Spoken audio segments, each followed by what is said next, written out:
All right. Hello, everyone. Thank you for joining us. My name is Shatan Berry. I am a member of the Board of Directors for National PTA, and I also serve as the ambassador of National PTA's Healthy Minds program. This program focuses on helping empower families with the tools they need to make mental health a priority and to take proactive steps to strengthen mental health and address any challenges that come up. Many families have been faced with challenges over the past couple of years as a result of our COVID-19 pandemic, and coupled with the past few weeks with tragedies in our country involving mass violence. So there's really been just this focus on mental health as it should be. These tragedies are hard for all of us to understand, and it can be even more difficult to know how to explain these events to your children. But it's important that our children hear from us to help counteract fear that they may feel and that we give them reassurance. During this webinar, we will share ways caregivers and educators can support children in the aftermath of a traumatic event, including mass violence. For this webinar, we are extremely fortunate to have with us Marissa Navitz, a licensed clinical social worker supervisor with over 20 years of clinical experience, as well as expertise in program planning and professional development for mental health clinicians, healthcare providers, educators, and other audiences. Marissa currently serves as the Director of School and Community Engagement at the Trauma and Grief Center at the Hackett Center for Mental Health. In this position, Marissa provides school and community-based trainings in a variety of topics related to supporting youth who have experienced trauma and or bereavement, as well as secondary traumatic stress, burnout, and self-care for caregivers. In her previous role at the Trauma and Grief Center, Marissa supervised a clinical team and provided evidence-based trauma and bereavement-focused services as part of the coordinated response efforts in the community of Santa Fe, Texas, following the tragic school shooting in May of 2018. Please join me now in welcoming Marissa. Thank you, Shatan, and thank you to the National PTA and to New York Life Foundation for hosting this unfortunate but very important topic of how we support children in the aftermath of tragedy. I know you all joining tonight. So first of all, thank you for taking time out of your busy lives to join tonight. And I know that you all serve in a variety of roles, professionally and personally, that support children in different capacities. And so we're going to keep it pretty general tonight and pretty high level, but I'm hoping that, this is a meaningful time for you all. I invite you as we go to put any questions in the chat. I'm hoping to leave a few minutes at the end of the discussion to get to questions that I may not have gotten to. So if there's anything you're hoping we cover tonight, please be sure to put that information in the chat. So with that, let's see if I can get my slides to work. This is what I'm hoping to cover tonight. It's a jam-packed presentation, but I'm going to give you some information, let you know about our Trauma and Grief Center here in Houston, Texas. We're going to do a very, very high level overview of trauma, which I know may be a review for those of you who work in the field, but I think it's important as we move into the discussion, even though we're not necessarily talking about kids who experienced these traumatic events themselves, it's important for the context to all be on the same page with how we define trauma. And then we're going to spend more time talking about how we support children. How do we have conversations with kids at different ages and stages of development about these topics? And then whenever I do trainings or webinars on talking about supporting children in any capacity, I feel like it's my duty to also include information on the cost of caring, which is referring to how our role as helpers, again, whether personally or professionally, impacts us and the toll that it takes on us as the adult caregivers and how we can protect ourselves from some of those costs. And then I will hopefully have some time for questions at the end of the presentation. So I always start with this little lighthearted cartoon. They're saying, I really enjoyed your presentation. During the third hour, my spirit left my body and went to the beach. This is our reminder that as we gather in this space together for this extremely heavy and serious topic, that this impacts, we all come to this space with our own experiences, our own histories and our lived experiences. And so please be mindful as we talk about this to just pay attention to yourself and whatever you're needing at this point in time, and take care of yourselves as we move through the presentation. So I want to share a little bit with you about the Trauma and Grief Center. We are housed at the Hackett Center for Mental Health, which is again in Houston. The Hackett Center is a regional office of the Meadows Mental Health Policy Institute, which is out of Dallas, Texas, which is really a mental health nonprofit think tank that aims to influence policy, mental health policies, to be able to provide best practice care to Texans as well as people all across the nation.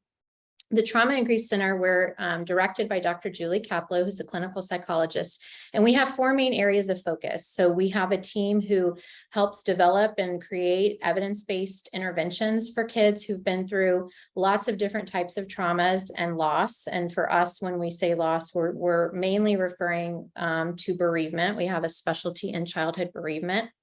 We do this. So this is my main role, is providing community-based training, school-based trainings to anyone who works in any kind of capacity supporting children who may have experienced trauma or grief.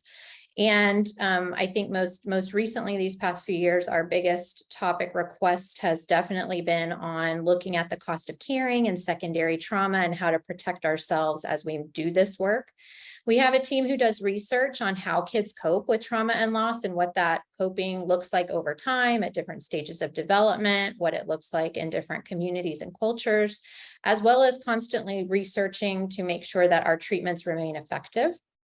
And then we have a policy branch where we are, again, as I mentioned, making recommendations based on what we know to be best practices in providing trauma and bereavement informed care to youth across the state.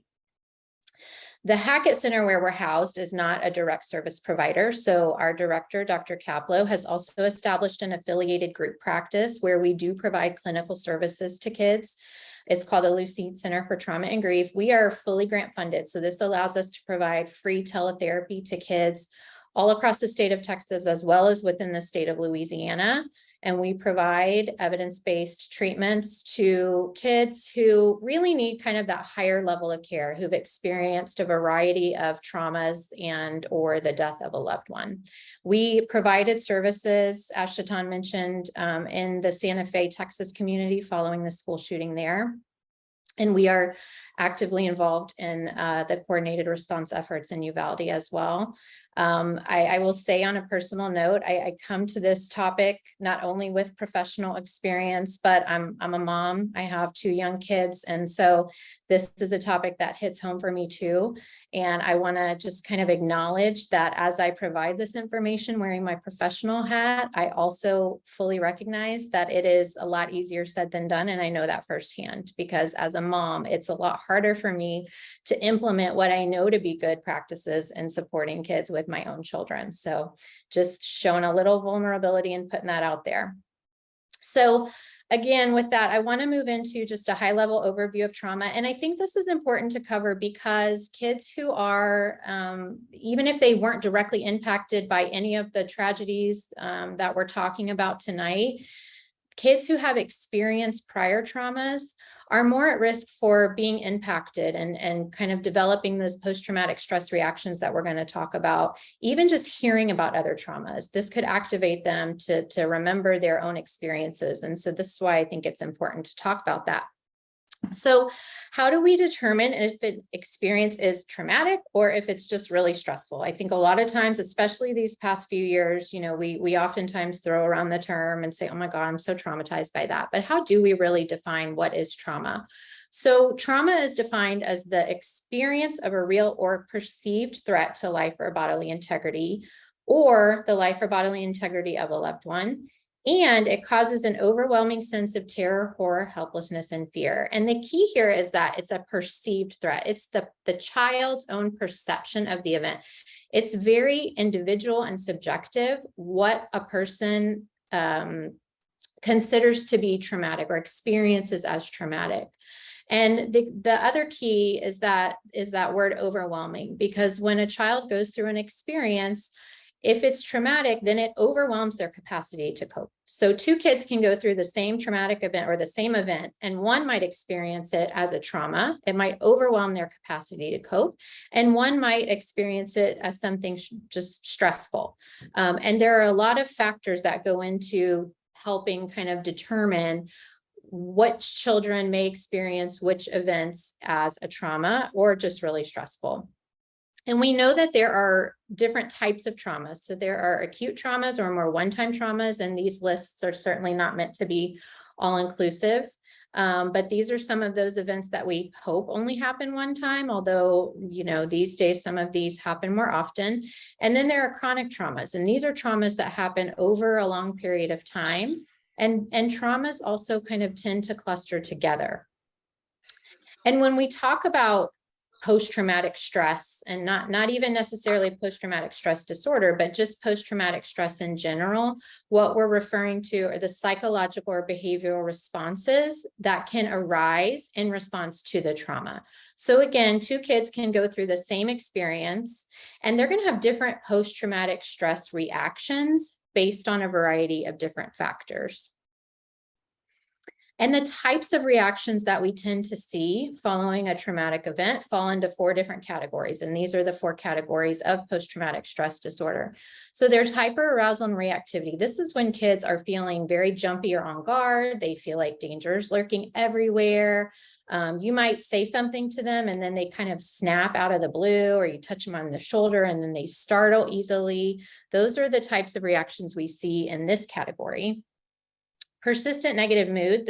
These traumatic stress reactions look a lot like depressive symptoms, but it's not necessarily depression. It's based on the experience of the trauma, but this can look like isolation or withdrawing from friends, not finding pleasure in the things that you were finding pleasure in before, can look like a lot of negative self-talk. So shame or guilt or blame about what happened. Why did I do that? Why didn't I do that? Sleep disturbances, kids who are sleeping too much or not sleeping enough. Those are the persistent negative mood reactions. And then re-experiencing and reenacting. This is when kids are experiencing nightmares or flashbacks about what happened. Intrusive thoughts are very common. And then in younger kids, we sometimes see them reenact their traumatic event through their play. And then avoidance and numbing. So this is when kids are avoiding at all costs anything that reminds them of what happened. They don't want to talk about it. They don't want to think about it. They don't want to be around people who remind them of it. They want to avoid it at all costs because it's too painful. And also numbing through substance use, drugs, and alcohol use to just try and numb the pain.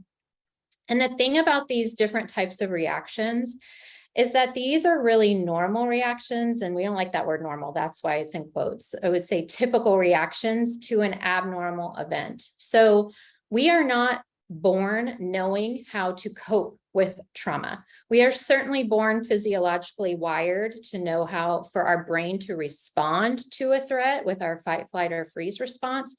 But psychologically, we're not born with coping skills. These are things that we have to learn throughout our life and that we learn from our own caregivers and are modeled for us in our childhood. And so helping kids to understand, you know, we saw this a lot in Santa Fe after the tragedy there, is kids would say, I don't know why I can't just get over it. Like, why am I feeling this way? Why can't I just move on? Why am I so jumpy all the time? Helping them understand that we expect to see these types of reactions after you've been through something traumatic. And then for the purposes of tonight, I'm not going to spend a lot of time talking about grief and bereavement in kids, but I do feel like it's important to touch on because just like kids who have experienced prior traumas may be activated and impacted by hearing about or seeing things about current events, kids who've experienced the death of a loved one may be the same. And it's important to note that grief and trauma are not the same. They don't show up the same in children. We don't treat them the same. They're very different. And grief in children is also a lot different than grief in adults, but that's another webinar for another time.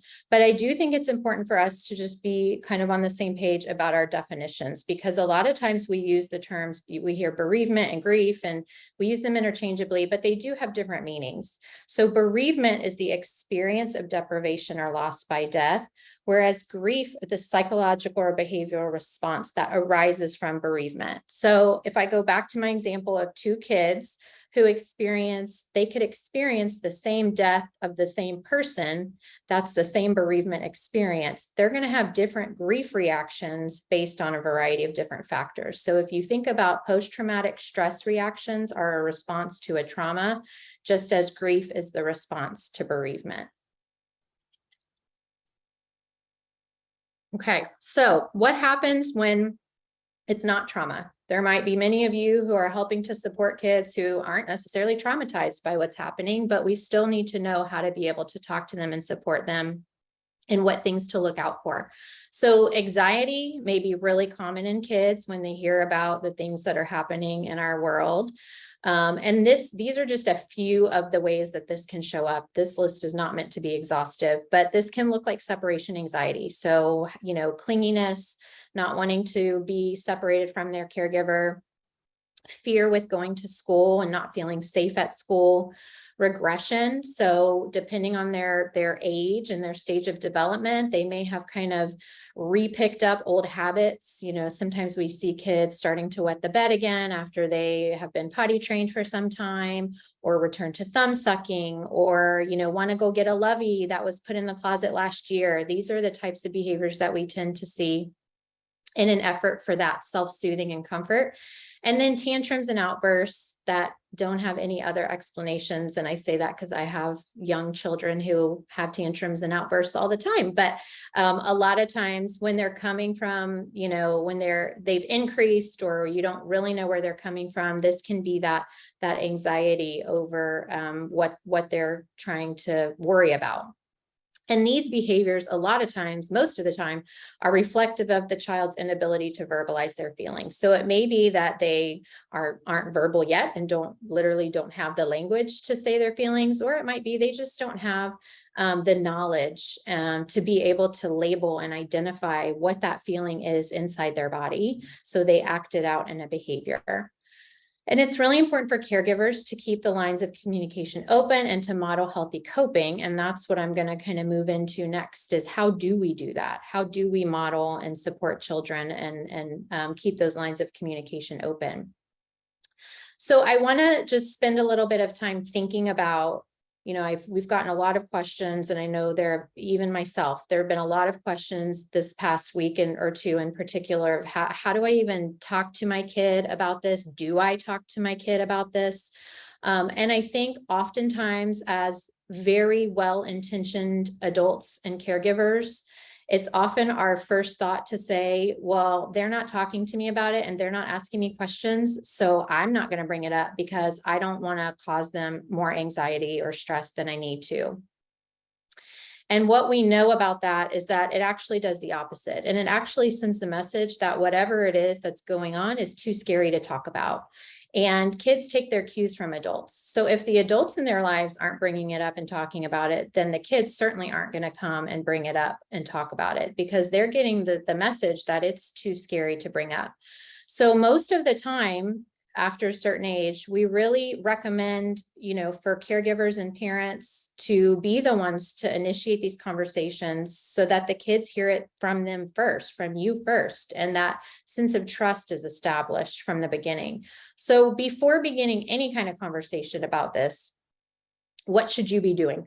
So first of all, you need to check yourself and think about, how am I emotionally right now? Is this a good time for me? Am I, crying uncontrollably and not really able to get a hold of my emotions right now? That's probably not the best time. Are you calm and grounded? And then thinking about your own feelings and learning how to label your own emotions to help promote a sense of calm within yourself. And then before you go into a conversation, clarifying the goal for yourself. What is the goal of that conversation? I think a lot of times our goal as caregivers is to just create a safe space for children to feel like they can talk and come to us. We want to provide safety and reassurance and show them that we're willing to keep talking.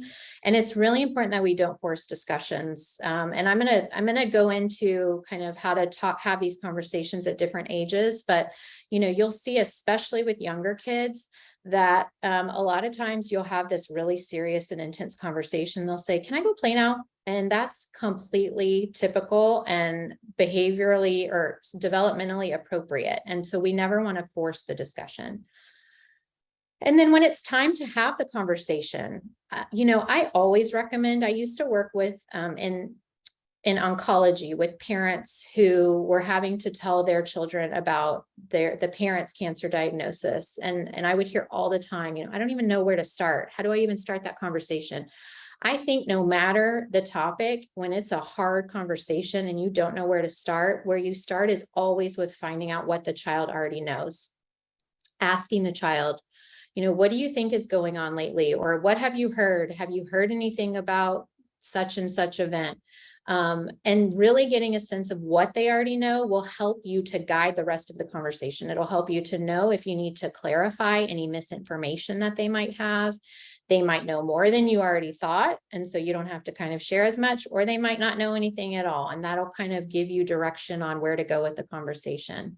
Providing simple facts and doing it in brief discussions kind of over a period of time. So not ever, going into a conversation expecting that it's, you're going to spend an hour talking about it. Most kids, in general, not to generalize, but most kids need brief conversations kind of spread out over a period of time. And then that last bullet in that column, I bolded and I underlined, because I think this is so important for us to remember. I think a lot of times our own anxiety as caregivers with these conversations is not only where do I start, but what happens if they ask me a question I don't know? And so this is me giving you permission that you do not have to know all the answers. It is not expected for you to know all the answers, especially when we're talking about things like mass shootings, because violence cannot always be explained. It's hard for us as adults to understand.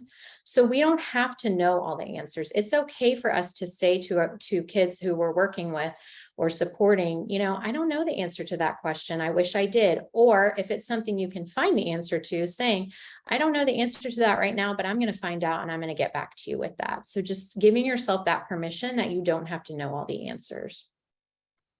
And then reflecting back. So once you're talking with the child, using their own words to say, what I hear you saying is, reflecting back with their own words as much as possible helps the child feel heard, and it helps them understand and know that what they're saying is important to you.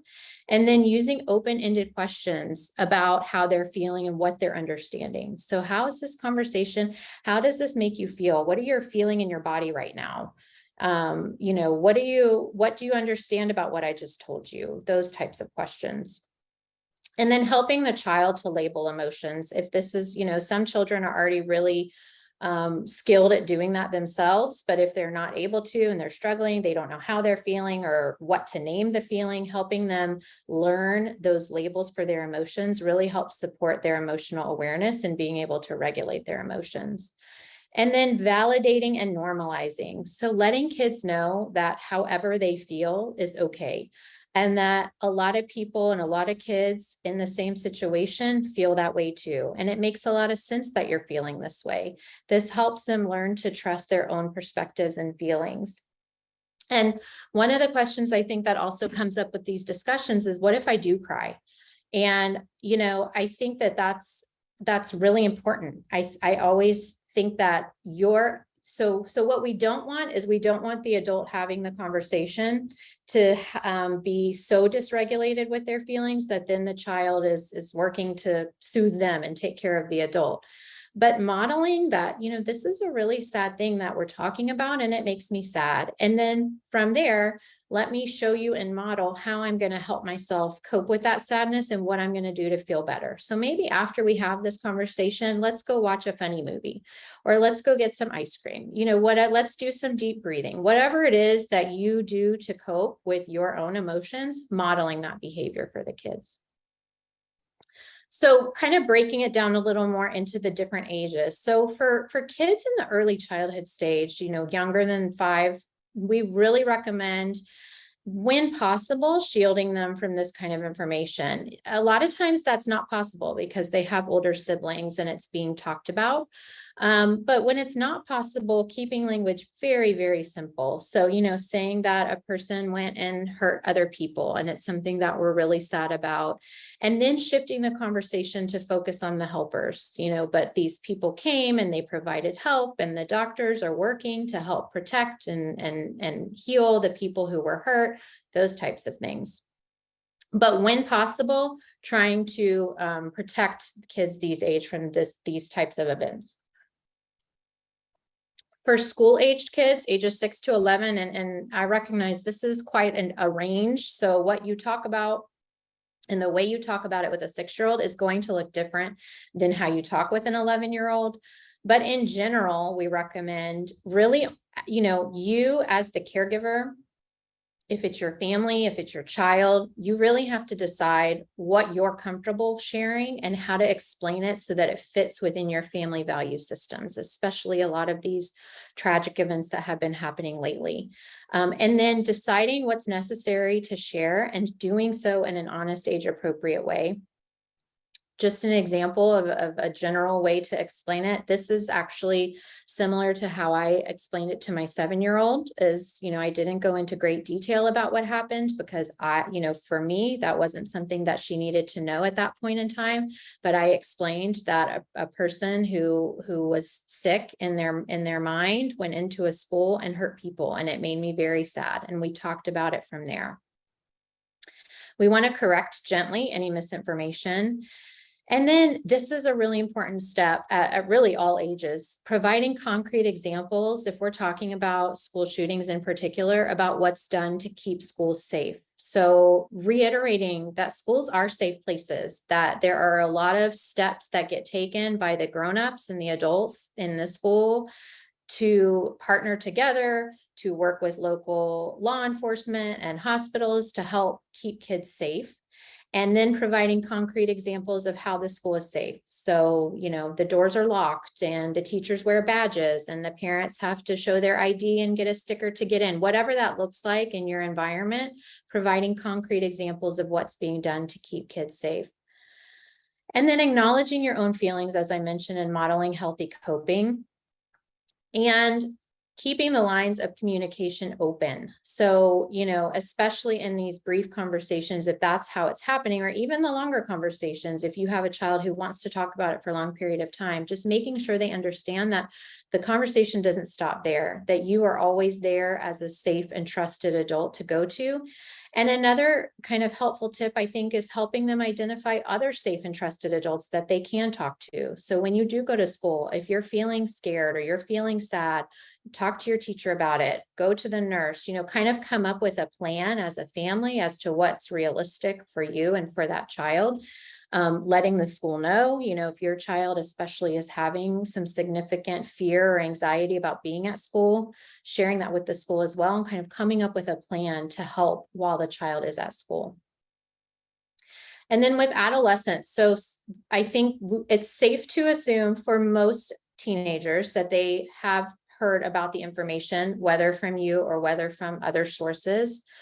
Starting by inquiring about what they already know and then correcting misinformation, acknowledging that there are a lot of complex feelings that come up with this type of tragedy. There are a lot of complex feelings that we as adults have trouble kind of dealing with, and just kind of acknowledging that and putting that out there for them.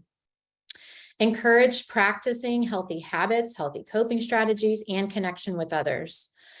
And then, if it's something that the adolescent is interested in, if, we hear that teens are really interested in kind of advocacy or activism, so finding ways that they can get involved is a way to help them kind of feel like they are in control of something.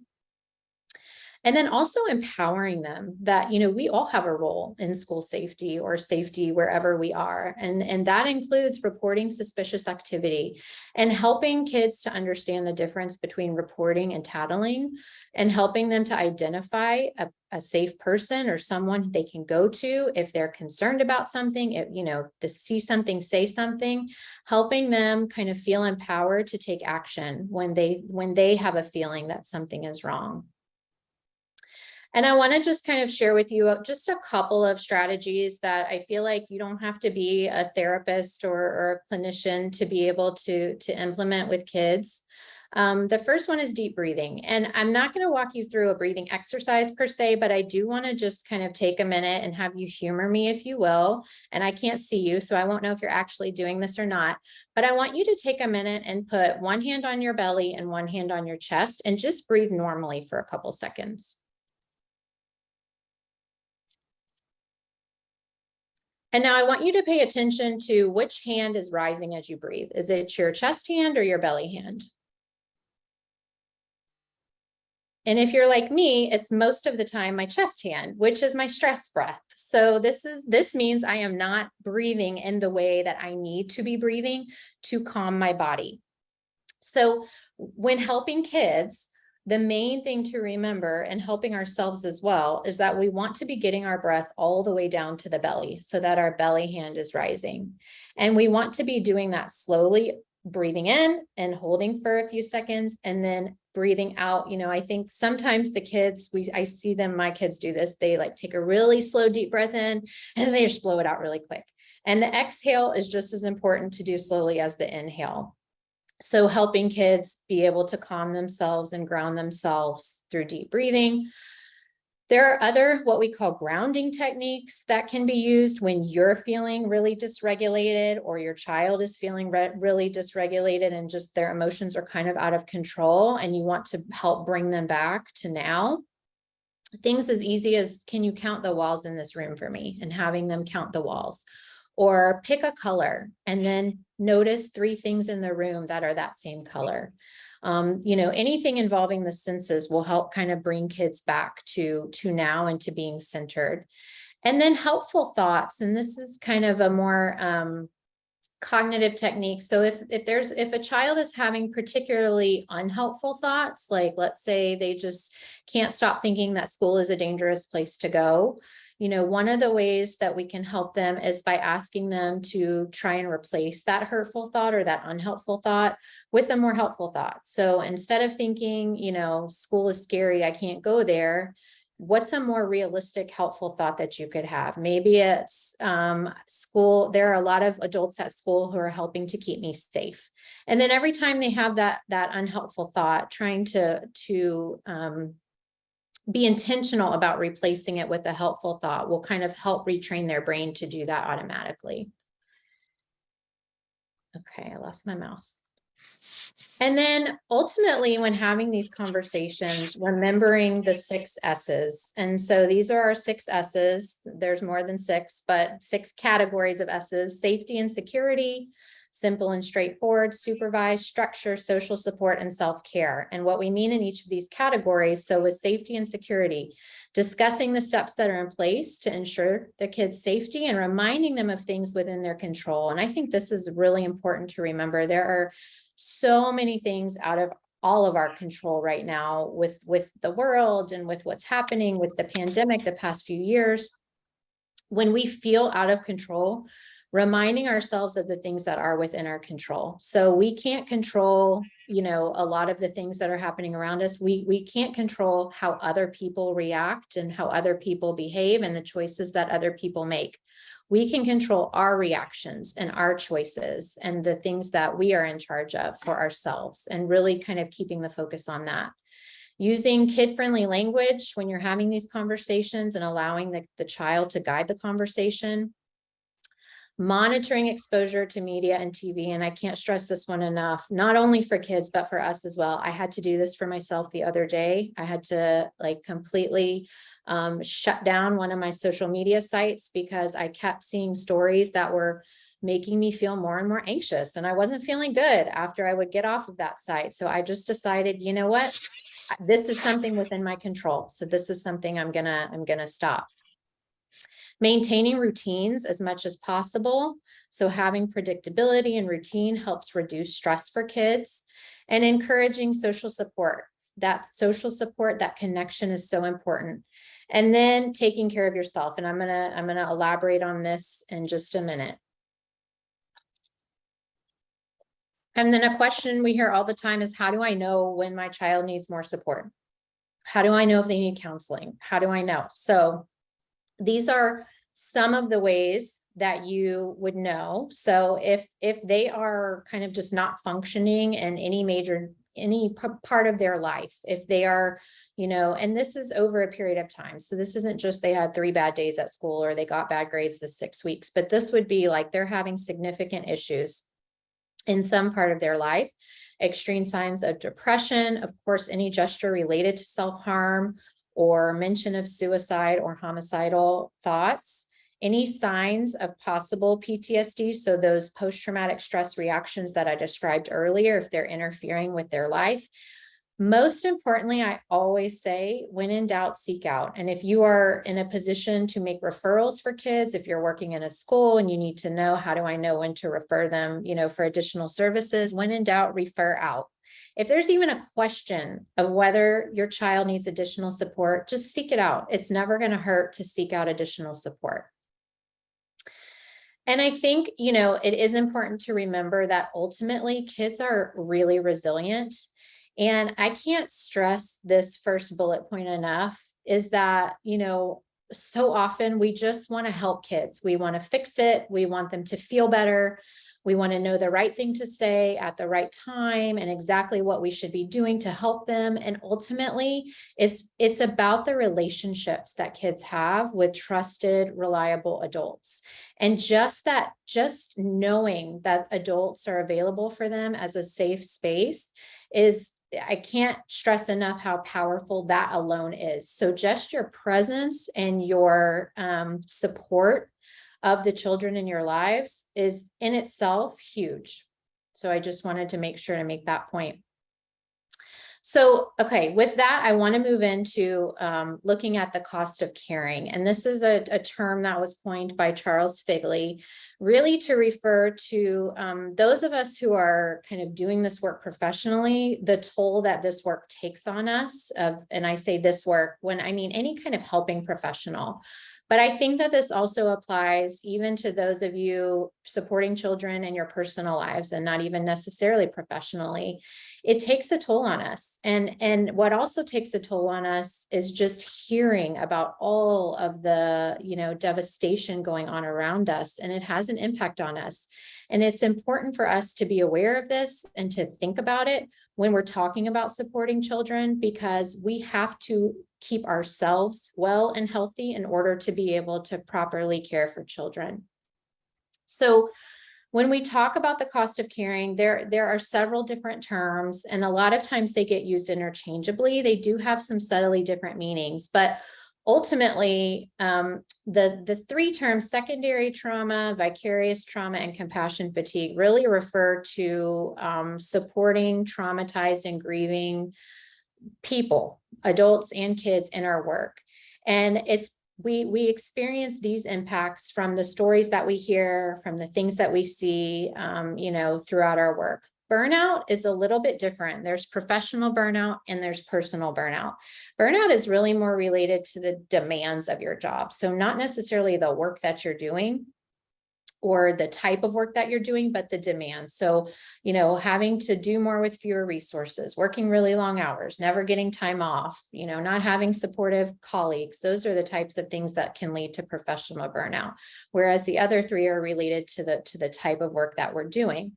But this also impacts us, like I said, to some degree, regardless of our professional role, because we are just exposed to so much of this through the media and through the things that we're hearing on a daily basis. I'm going to share just a quick little 1-minute video that kind of illustrates some of these concepts.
Okay, so if you don't already have a dog, go out and adopt one tomorrow.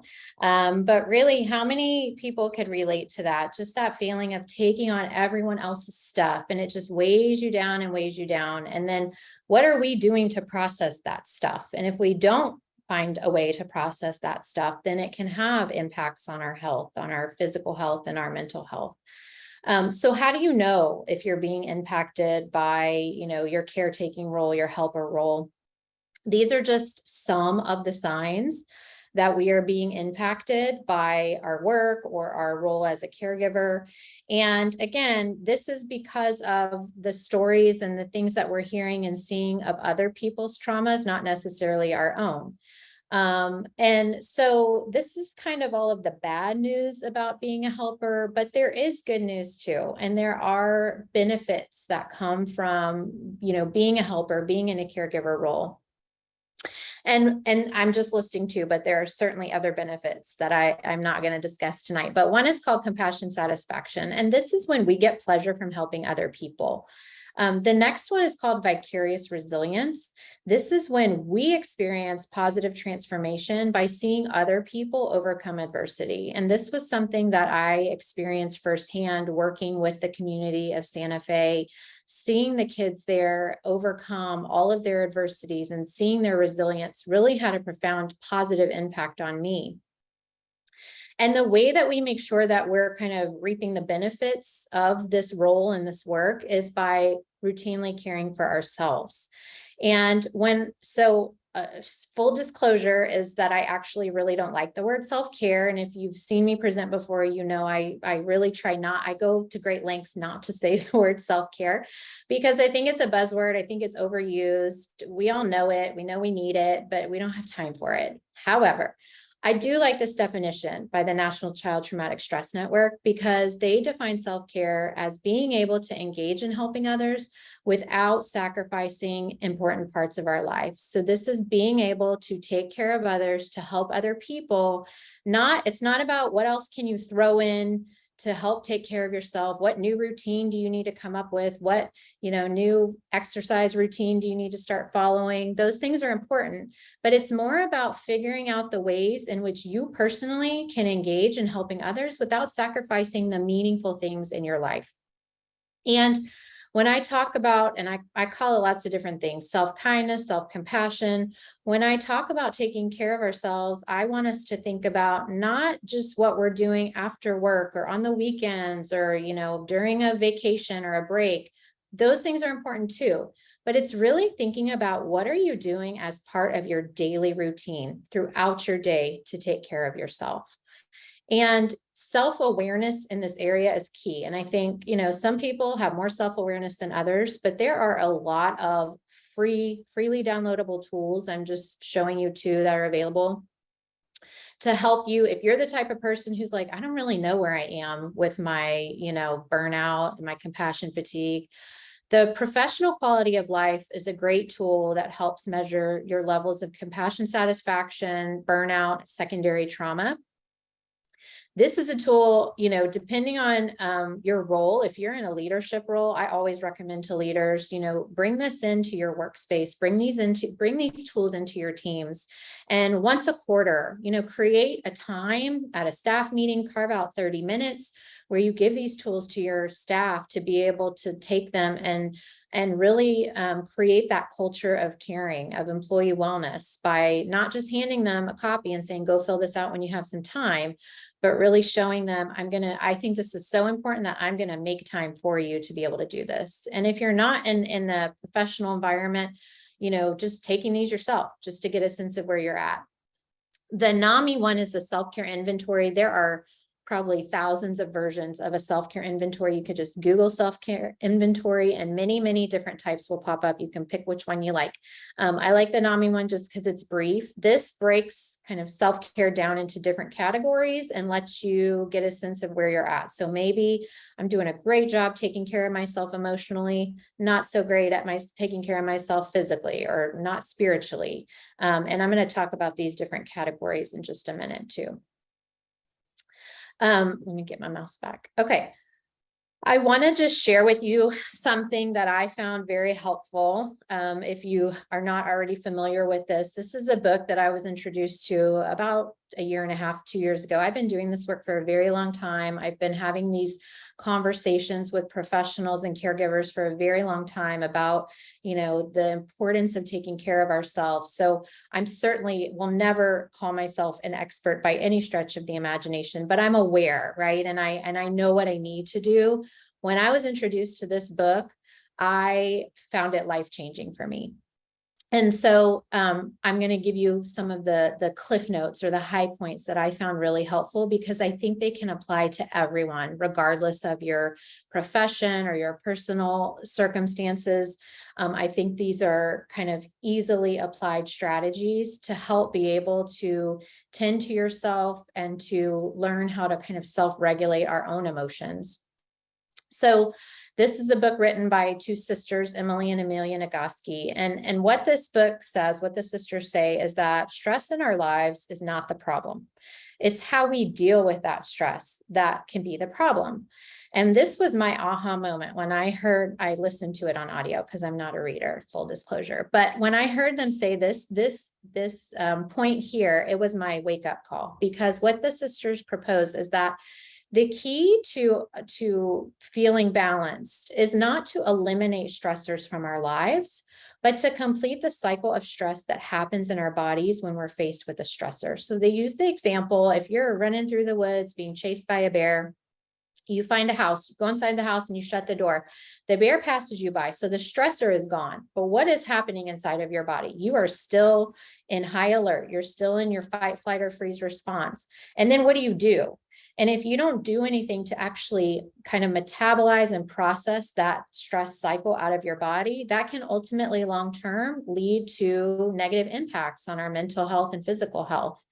And I thought to myself, how much time do I spend in my life trying to avoid stress, trying to, eliminate stress, and that I'm spending so much energy trying to avoid stress when it's just impossible. You'll never be able to avoid stress. So now being mindful when I encounter a stressor, acknowledging, recognizing what it feels like in my body, and then following one of their steps that I'm going to share with you for how to complete that stress response cycle.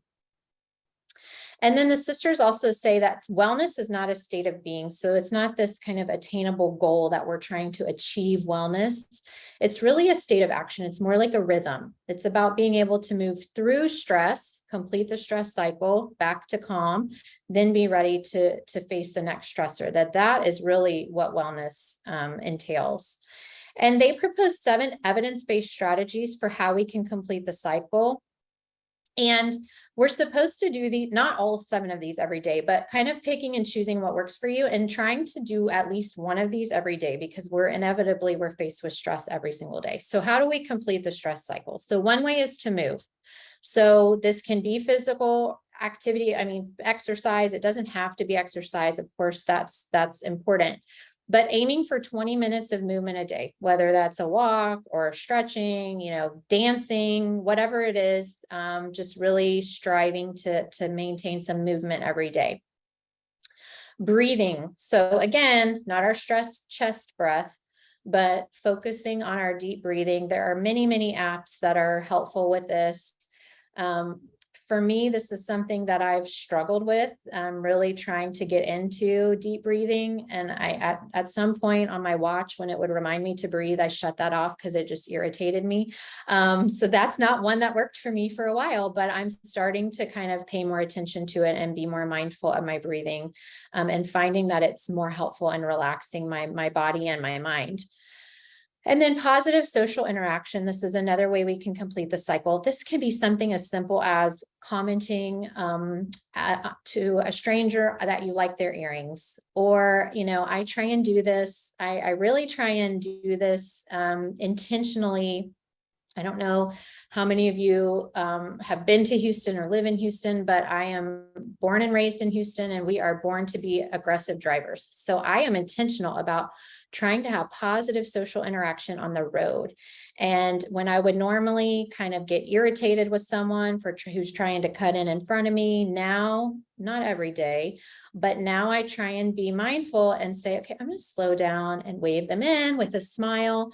And it sounds silly, but it really does have an impact on me. And I noticed that instead of getting kind of agitated and worked up and irritated that they cut me off, I'm much more calm, and I can kind of maintain my calm state. And then laughter is also a way to complete that stress cycle. And this is not kind of fake forced laughter, but true belly laugh, or even reminiscing about a time that you had true belly laughter is a way to complete the cycle. And then affection. And this does not have to be with a human being, although that is helpful if it is a human being you feel safe and connected and trust with. But this can also look like affection with a pet. There's a lot of science behind pet therapy and working with horses and all of that. So I know those of you with animals can probably attest to how it has a calming effect on you. And then I think, the power of a good cry can't be understated. It's one of the ways to complete the cycle. And then lastly, creative expression. So tapping into whatever it is, whether it's gardening or scrapbooking or dancing or art, whatever it is that taps into that creative part of you, if that's something that you enjoy and get fulfillment from, that is one of the ways that you can complete the stress cycle too. And then I want to just kind of end with talking about those different categories. And I'm just going to put these up here, just to kind of get you thinking. And I encourage you to, when you leave tonight, not only to be thinking about supporting the children in your lives, but also thinking about how do you support yourself, again, on a daily basis in these different categories. What does this look like for you? Because I find that a lot of times we're already doing a lot of things to tend to ourselves and to take care of ourselves throughout the day, but we don't think about it in that term. We don't think about it in a way that, so for instance, I'll give you an example. For me, every morning when I get up, I open the blinds in my house because that natural light kind of perks up my mood. And this isn't something that I would have normally years ago thought to myself, oh, this is a way I'm taking care of myself, but it is. And so now I try and be mindful of it when I do it. So we do have a list of resources, and I know the National PTA has some amazing resources on their site as well. This is where you can find a link to a list. This is not meant to be an exhaustive list. I know there are hundreds, if not thousands, of amazing resources out there, but these are just some of the ones that we recommend and some of the ones that I've kind of talked about throughout this discussion. So that is available to you. This is where you can contact me or our director, Dr. Kaplow. We also have a virtual learning library where a copy of this presentation will be. This is thanks to the New York Life Foundation for sponsoring our virtual learning library on our website. We have a lot of different types of trainings and webinars available. And if you are in a professional role, mental health clinician, educator, healthcare worker, anything like that, you'd like to receive notifications about our trainings, you can use that QR code there. And then I'm gonna kind of take a few minutes for questions, but I want to leave you with this excerpt from a poem from Amanda Gorman. She wrote this early on in the pandemic. I'm not even going to attempt to read it because I will not do it justice. So I'm going to leave it up here as I kind of sort through the chats. And I also just want to again thank the National PTA and New York Life Foundation and really thank you all. I think it says a lot that you took this time. I hope you found this information meaningful. And I will stop talking and let you read.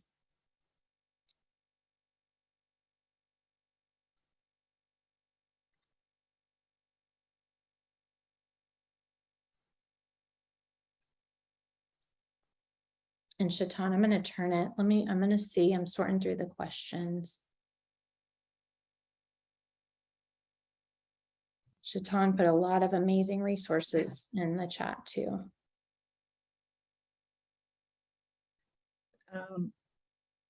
Okay, I'll turn it over to you, Shaitan. No problem. OMG. OMG. Oh my goodness, this was such an amazing workshop. It was such an amazing, I just was over here trying to write. I was trying to write down information you were saying, as well as trying to put resources in the chat box. But I just want to say, Marissa, thank you for all of your insights, your advice, and your resources that you shared. You know, I think the key takeaway that I took from this was the self-care. Like, you know, when I'm talking to parents, I talk to them all the time about you can't pour from an empty cup. And so we have to do the things that we need to do for ourselves. So just thank you for this amazing workshop. To everybody watching, thank you for joining us, right? You know, this was so amazing. And thank you to the proud National PTA sponsor, New York Life Foundation, for bringing us together with Marissa, and also for supporting our Healthy Minds program. If you're not, please follow National PTA and visit pta.org/grief and pta.org/healthy minds for resources for both families, PTA, and community leaders. At PTA, we remain focused on empowering families with knowledge, tools, and resources, and helping families, schools, and communities navigate challenges. Our association is also committed to preventing and eliminating violence, promoting the health, safety, and well-being of all children, and ensuring every child has every opportunity to reach their full potential. Again, I can't thank you enough, Marissa, but we will definitely, the recording of this webinar can be found at pta.org/healthy minds. And we will see what we can do. I know a couple of you asked about the presentation, and we'll see if we'll be able to get that to post as well. But the recording of this webinar will be at www.pta.org/healthy minds. Make sure you're following us on Facebook, Twitter, Instagram, TikTok. National PTA has a lot of great resources that supports families. So Marissa, I cannot thank you enough for being here and providing all of this great information. We just want to take you and keep you here for another hour and ask a bunch of questions, but we can't. So I didn't see any questions in the chat box specifically for you, just a lot of praise because you did such a great job. I don't have a question per se, but yeah, the information was really good. You know, this is stuff that I see it, you know, affecting my own kids. Mm-hmm. So as a parent, this was really good information to have. I'm in California, and you guys mentioned this is for Texas and Louisiana, right? So our services, our therapeutic services that we provide are just our clinicians are licensed in Texas and Louisiana. That's through the Lucene Center, but we provide the Trauma and Grief Center. We do trainings nationally. Okay, I'll reach out to you. You know, hopefully we Just contact me. Thank you so much. Thank you. Any other questions for Marissa?